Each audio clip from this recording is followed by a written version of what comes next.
I'm explaining myself, basically. Oh, that's all me? You're not on gear. Oh, that's crazy. Oh, that's all me. Okay, cool. It wasn't that bad. I mean... What is up, Studio Channel? We have a pretty fun video here today. We actually have Tim, our graphic designer, and Marques, our boss and leader. And we're gonna do a little thumbnail review, reactions, critiquing. Tim is kind of an unsung hero of the studio. You might not see him in as many videos, but if you think about it, every single piece of content you've watched from any of our channels, you clicked on one of Tim's thumbnails. Do you have any idea how many thumbnails you've made? The main channel is up to 130 waveform, 400 thumbnails for that. Yep.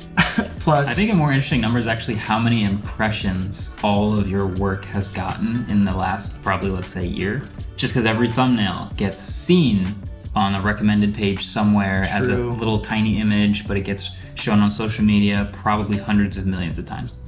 Which is pretty sick. We've learned some stuff about how Marques has made thumbnails in the past. And I'm thinking after 2 years, maybe you feel a little more comfortable, maybe reviewing some older ones, maybe roast my giving old thumbnails. Comfortable is an interesting word to use. If I'm cranking out a rough draft or making a quick thumbnail, I literally make it in Final Cut Pro.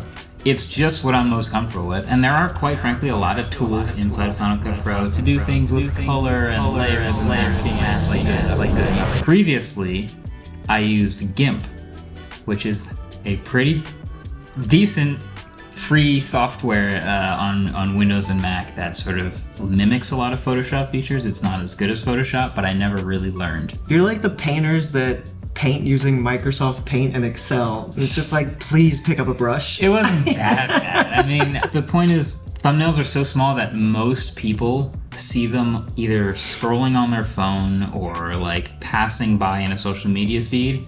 But we do take a lot of pride in making a good image so that if they do actually open it up and look at it, there's some more there. So what we're gonna do for this video is I have a bunch of old thumbnails that we're gonna go through, and Tim is going to rate them and critique them in front of Marques. And then after that, I asked Tim to get a bunch of thumbnails that he's either proud of or he has an interesting story behind. Then we're gonna go through all of that, and him and Marques can kind of talk about how they created these together. So here's thumbnail number 1. This looks like a What's on My Phone video. Okay. Right? 2017. Is that a case? 2017. No, so this is a Pixel, Pixel on the right and an iPhone on the left. The Pixel is face up with my home screen. The iPhone is face down with a marble Dbrand skin on it. And this was the era of... Is that foam core? I can explain exactly what's happening here. This is a practical 2-phone top-down. Oh, that's a real drop shadow. It is, yes. So on the right is a red piece of foam core, like a poster board, actually. Okay, yeah. It's red on one side and then white on the other. And on the left is the gray, the desk that's right over there. And I literally line up that piece of foam core, tilt it, just like that, and then put the 2 phones down. So they are on different heights, unfortunately. And then in post, all I do is I had a white PNG of a line, and I drop it right on the edge to clean up the edge. Because the edge was kind of messy on the actual poster board. Clean up the edge. The drop shadow is a real drop shadow from the poster board. It looks good. It's solid. It's simple. And it reads. These were very popular on the channel for a while. Yeah. That one might have been a composite, although I could just bring in blue from the right and purple from the left, so maybe it's not. What were you shooting on? So what kind of camera is this? Yeah, these would be top downs. They look like they're just downloaded straight from YouTube, but I think in the full res they'd be pretty crisp. I think they're 4K images. Do you want to give it a rating? Ooh, I would give these all Bs. Yeah. They're very more than satisfactory. In these days, it's we're making product videos. We've learned a lot about what makes a good thumbnail, what makes a clickable thumbnail. Obviously, I do more faces now. I do more hands. I do more objects for scale. I like the AirPods one because everyone knows what AirPods look like, and this is just, here's the wireless one. Do we want to do maybe one thing you would do differently, or? I would have punched in on these a little harder, made the products bigger, and it looks like the whites are pretty blown out on the actual, it's pretty harsh lighting on the AirPods. Cool. Yeah. Next one? Ooh.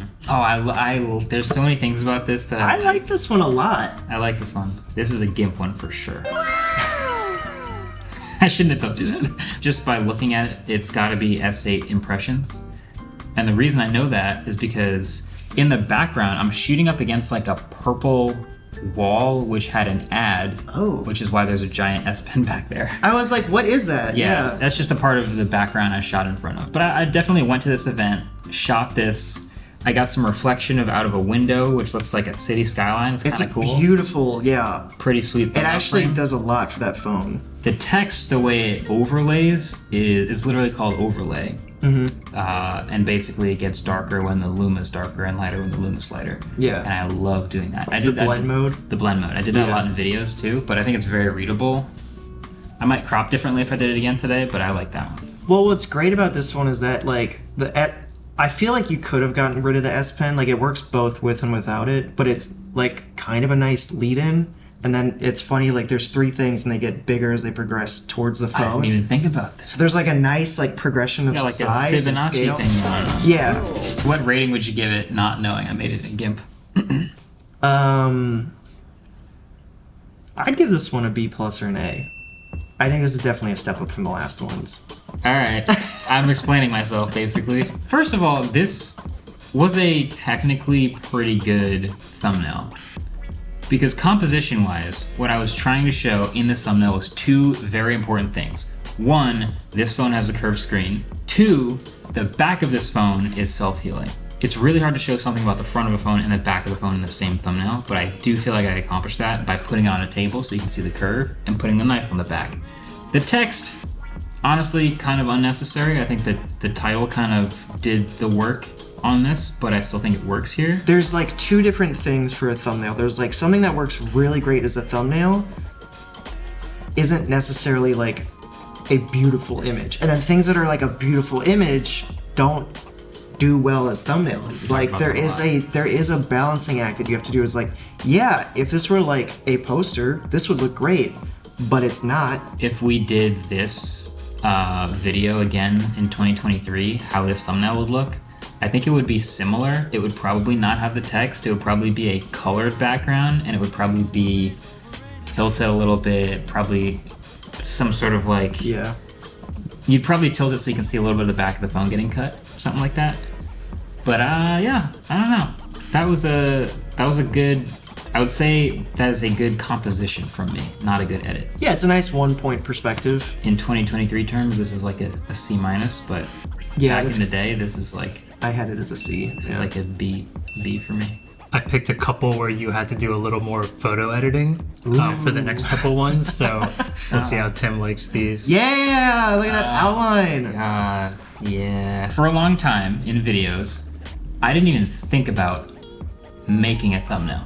I didn't shoot a separate thumbnail. I didn't decide to make a thumbnail until I was uploading the video and I said, oh, right, I don't have a thumbnail. And I would take a frame from A-roll, which is what this was, and try to turn it into a thumbnail. I'm not good enough in GIMP to remove the shelves behind me or hover a phone in front of me, so I just drew an outline around myself. And how did you draw that outline? Were you like clicking every time, or like? No, I think I clicked and dragged for a while, and then moved, and then dragged again. Like I was zoomed in, dragging and trying to pick up where I left off. So this definitely took a while.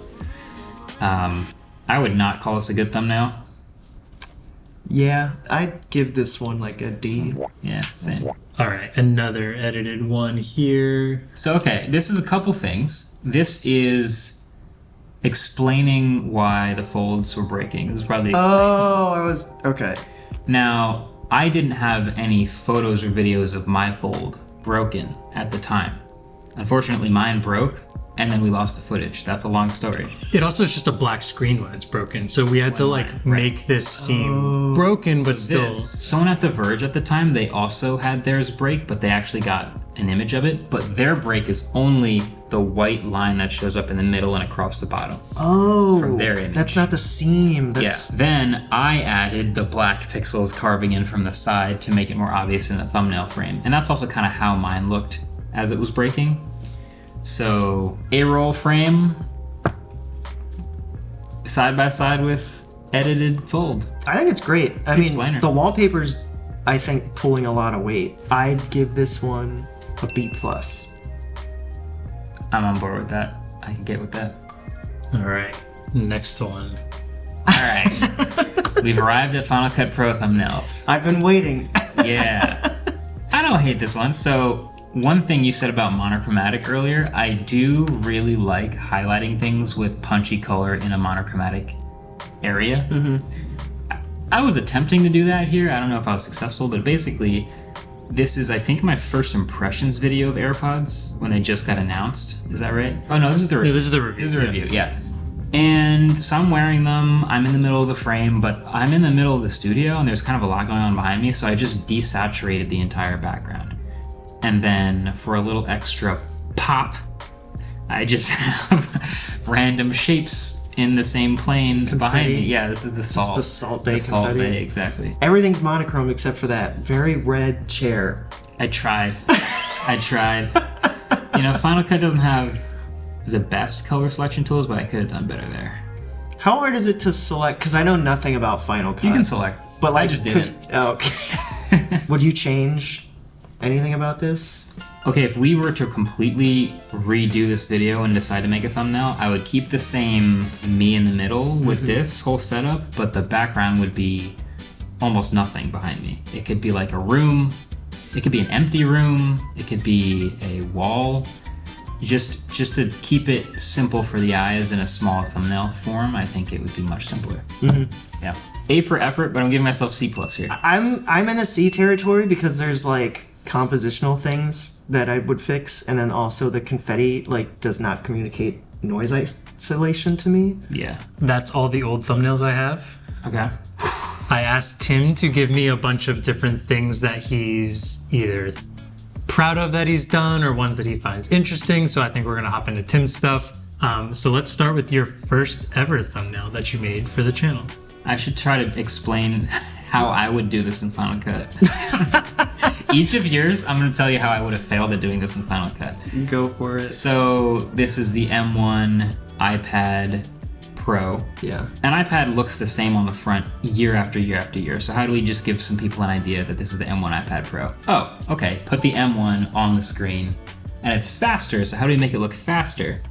And we got this sort of like radial color explosion coming out of the M1. Honestly, I could never pull this off in Final Cut Pro, but I would probably have to just find some sort of a radial explosion looking plugin and then just rectangle mask it with like a soft edge and hope for the best. So it would have been pretty bad. It would have been pretty bad. Yeah, this one was great. I remember feeling an immense sense of pressure to like impress you guys because I just met you guys. And I remember meeting Brandon and Vin and was like super intimidated. I was like, they're gonna be watching me like hawks. Like, next, I asked you for a thumbnail that looks really simple, but you actually had to put like a lot of work into. Oh yeah. So I don't know if you have the before of this. Dude, this is the original frame. Yeah, which is already one of our sicker shots of a car. It's a great shot of that car. It's on a bridge. It's a great shutter speed where the car is sharp, but the road and the background are given that speed. Motion blur. Yeah. So that's awesome. And then you start taking down like structures of weird distracting bridges in the background. I don't know how the hell you did that, but somehow the crane is gone, the drawbridge is gone. Did you have to replace the whole sky? Is that what happened? It's a whole new sky. It's a whole sky. Yeah, it's an entirely different. I had to replace part of the like the highway guardrail system. The rails? Jesus. And I had to add that like motion blur and everything. It's not perfect. There's even some spots of like the towers in the back that are in between. Like if you look right on the hood, like I missed some spots. But for the cone, I was like, I mean, if I just desaturate it. Yeah, there's a lot to appreciate with. Again, it's a very simple image. Yes. But like, yeah, a lot of stuff went into like really paying tribute to just how good looking the car is. I think I lightened the pavement too, just to like really pump contrast on the shadow in the car. C+. Just kidding. That's A+. Next, I asked you for an outside the box thumbnail, and I think this is one of my favorite thumbnails that has ever been on the channel. Oh wait, I thought it was actually a different one. I forgot. Yeah, this one. Yeah. Dude, this was like one of the happiest days of the job because like since I started working here, it's it's hard to find people that like SpongeBob as much as me. And you literally came up and you're like, this thumbnail, handsome Squidward, and that's all I'm telling you. And he walked away. I think I knew from the beginning this is what we wanted to do for this thumbnail, because it was smartphone cameras versus reality, and how they like beautify you and make you look different from reality. And so what better way to illustrate that in a quick thumbnail than to have someone taking a picture where you see the real person in the background and some crazy, obviously beautified version, handsome Squidward version in the foreground. So that was the idea. I think it worked. I downloaded a $20 like makeup app that like influencers and stuff will download, and you can adjust so many Sliders things on a max. Yeah, like eyebrows, eyes, jawline, jaw width. I haven't even said this before, but I can almost guarantee that someone at Apple was mad at this thumbnail. Because it's an iPhone. And they're like, our phone doesn't do that. Yeah. But it's just a thumbnail. So Yeah. Sorry, Apple. All right, next, Tim, you told me this was the hardest one you've ever made. I think you gave it to me on that morning, and I had a doctor's appointment at 2. So it came together in like 3 hours. Like from sketch to final was like a 3-hour thing. There was like this really beautiful illustration that came out in the Wall Street Journal prior to this video coming out. And I remember you were like, I like this a lot. Right. How can we like do our own version of this? And it's like, well, what if we have the two like converging, and it's almost like a head-to-head, but Marques is like lending his perspective on the topic. So that's why like these things are in perspective, coming to a point, in a corner. So, and then we like the idea of that being like overwhelming as well, and like just like claustrophobic. This one was hard because of the time constraint. The successor of it was hard because, Oh, yeah. So this one was hard because this was one of the ones that we tried to workshop, where we like had the whiteboard covered in like different Brandon things to put sketches, behind me. Jono sketches, and just like, how do we, because at this point the Bard logo wasn't very recognizable. Right. The ChatGPT name was recognizable, but like I don't know if the colors would fully get the point across. Yeah. I still think the alternate version with AI would have done okay, but I think ultimately we did the right thing with the color schemes. This is honestly these two are some of my favorite thumbnails probably ever on the channel, just because of how difficult the idea of a thumbnail for this video was. And then we actually pulled off something that in hindsight seems super obvious, but like had to take a lot of work to get there. Yeah, in the moment it was like a pretty like big discussion, like, I don't know what's working. And then we tried this and it looks great. So on that note of like difficult brainstorming, I'm gonna bring up one that's the final version, but I have a bunch of the alternate versions that we vetoed and wind up having to go with just a simple version. Oh yeah, okay. So this is a video on the Oculus Quest Pro and the concept of the metaverse in general. This is an actual frame from the video with a couple edits. I think we moved Mark in to be closer, changed his shirt to be more colorful, and then added some, light on my eyes from the headset generally, but it's mostly a real frame. Yeah. I forgot what okay, yeah. Because see, the whole metaverse thing is really weird to make a thumbnail with. I think originally this was my idea, was to have me in the headset reaching into the metaverse and kind of trying to explain that I am gonna show you the metaverse through the video. It was It was that, but I think the actual experience you were saying is like, it has a very tactile, like it's really good at reading like where your hand placement is like in that environment. I still think this video would have been a banger with this thumbnail, but it doesn't accomplish the goal quite the same way. No. It doesn't summarize, that's the other thing, it summarizes the video. The one we end up using, which is me trying the product right in front of Mark, is like more of a summary of the video. Yeah. So we're gonna wrap it up one more. Tim labeled this as his favorite thumbnail he's ever made. Oh yeah, The F-150. and we knew this was a good idea as we made Yeah. it. Okay, F-150 lightning thumbnail. I don't know, car thumbnails are kind of hard when you're trying to have a person in them. Yeah. But I do think you kind of need a person for scale, for context, so having at least one person in it in the driver's seat was cool. But then we had the idea of like, what if there was also another me in the trunk and another me in the front trunk. And that's what we ended up with, was a nice 3 clone image of the truck, but also some personality. This one's my favorite because it was like, I think it was my second or like third. It was within the first month that I worked there. It was in Top Gear magazine. Top Gear magazine. So like everyone in my family bought a copy. Nice. I ran out and bought a copy. There is quite a bit of prettying up of Carney. Yeah, I was gonna say this is kind of like Ionic, where it like looks simple, but like there was a lot of comping here. Oh wow. This was an 8-hour edit. This took a while.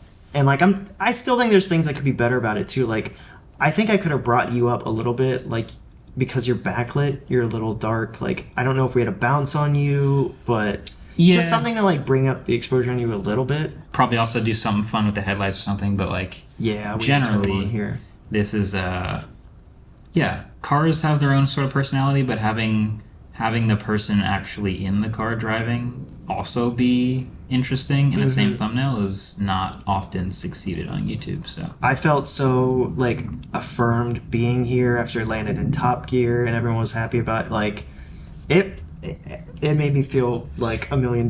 It was super cool, and like everyone. Did you make my bicep look bigger in the? No, that's all natural. Oh, that's all me. You're not on gear. Oh, that's That is crazy. all natural. Oh, that's all me. Okay, cool. Cool. All right, so that's everything I've got from this. I think that was a lot of fun. Yeah. Honestly, I think thumbnails, even though everyone knows they're important, they're still kind of underrated. They are supposed to be simple on their surface, but they're actually deceivingly complicated and have to accomplish something with all of the information condensed into making it simple again. Tim will probably make the thumbnail for this video too, which is pretty hilarious. In which case, make sure you leave Tim a thumbs up and a comment down below. And subscribe if you want to see more studio videos like this. Until the next one, see you later. Peace. Too far away, I can't shoot. Throw the studio monitor at it.